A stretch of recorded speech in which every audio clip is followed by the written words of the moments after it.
So Rob, how are you today? I'm good. It's my first weekend at the convention, so it's been fun and just taking in all the sights, and my first night at the MLL draft, so it's been a great weekend for me so far. I know there's still a lot of moves to be made, but how do you think the team's shaping up so far? I love our first two picks with Fletcher and Dupree. I think it's kind of where we struggled last year was defensively, and we've clearly solidified that position, getting two more defensemen there, and I think we're really putting ourselves in shape to have a good season this year. Talk about the transition from the college game to the Major League Lacrosse game. I'd say the biggest difference was physicality. For a person like me, who I think I was, probably prepared more than most for the physical aspect of the game, I still remember being, sore, more sore than I've ever been after that first game. Just the checks, the hits, everything. It just takes a pounding on your body. So, the week in, week out, beating that you take is really, the biggest difference that I felt in the recovery period. Despite it being a week, still isn't enough. So I think now that I'm used to that and going into my second season, I'll be more prepared for what is expected there. Talk about the evolution of your game and how you think you'll be able to do in your second year in the league. Yeah, I think learning about that physicality of the game.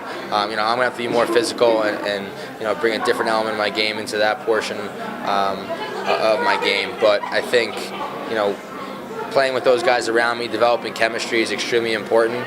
I think that was one of our problems last year, but now that we have kind of a set offensive group, we'll be able to develop some chemistry leading into this season in training camp, and hopefully I'll be able to go to the cage and score goals when needed, but at the same time, there's extremely talented guys around me that I'll be able to find them and feed them when they're open. If a first-year player would come up to you and ask for advice on how to be successful at the Major League Lacrosse level, what would you say to them? I'd say the biggest thing is staying in shape. For being out of college, that's easy because you're just playing.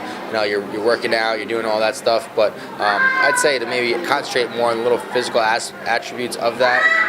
Make sure that you're able to, pound for pound, play against some of the best players in the world, the best players in the world.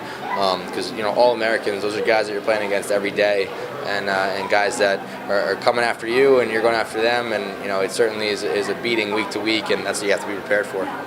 You guys make the game look so flawless, but what people don't seem to realize is all the work that you put in. Just talk about that a little bit. Absolutely. I mean, there's a lot of things that don't go seen, and off the field, extra shooting, whatever it may be. But for me, the biggest thing is conditioning and the work that I put in the weight room. And, that's an hour and a half to 2 hours every day that you're doing, preparing yourself. And, some of the guys that play in the MLL, all the guys that play in the MLL are some of the best athletes in the world. And, I don't think really lacrosse gets the respect that it deserves in that fashion. But I think a lot of these guys could very well be playing professional sports in some other sport if they chose to. But, lacrosse is their passion.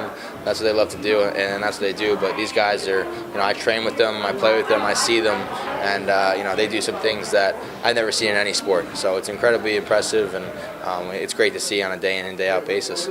I believe during the off season, I've seen you do some shooting clinics or just some lacrosse clinics in general. Is that correct? Or? Yes, Maxie Ball and I work together a lot, so we do a ton of clinics together all over the country, and just trying to spread the game, trying to teach our knowledge of the game, and develop the next generation. Is that your first time ever running a clinic, or? I've been running them for the last 4 or 5 years. Since I started playing college lacrosse, it's kind of your job, your summer job, and you kind of figure it out from there, and develop a system that you do. And when you graduate, you can start a little business and get a job out of it. So it's been good for me. Does your clinic have or website or? Yeah, my website's in its development. It should be done in a week or so, but it's robpannell3.com, and all my info for camps, clinics, upcoming events will be on there. And any message for the fans at home for the 2014 season? No, I just looking forward to it. Can't wait. I hope you guys can make it out to a lot of games. If not, follow it on TV. Certainly, check out the TV schedule. A ton of games are televised. But the New York Lizards made a lot of moves, and I'm excited to get the training camp, as I know everybody else is. And it should be a great season, and really looking forward to the 2014 MLL season in general.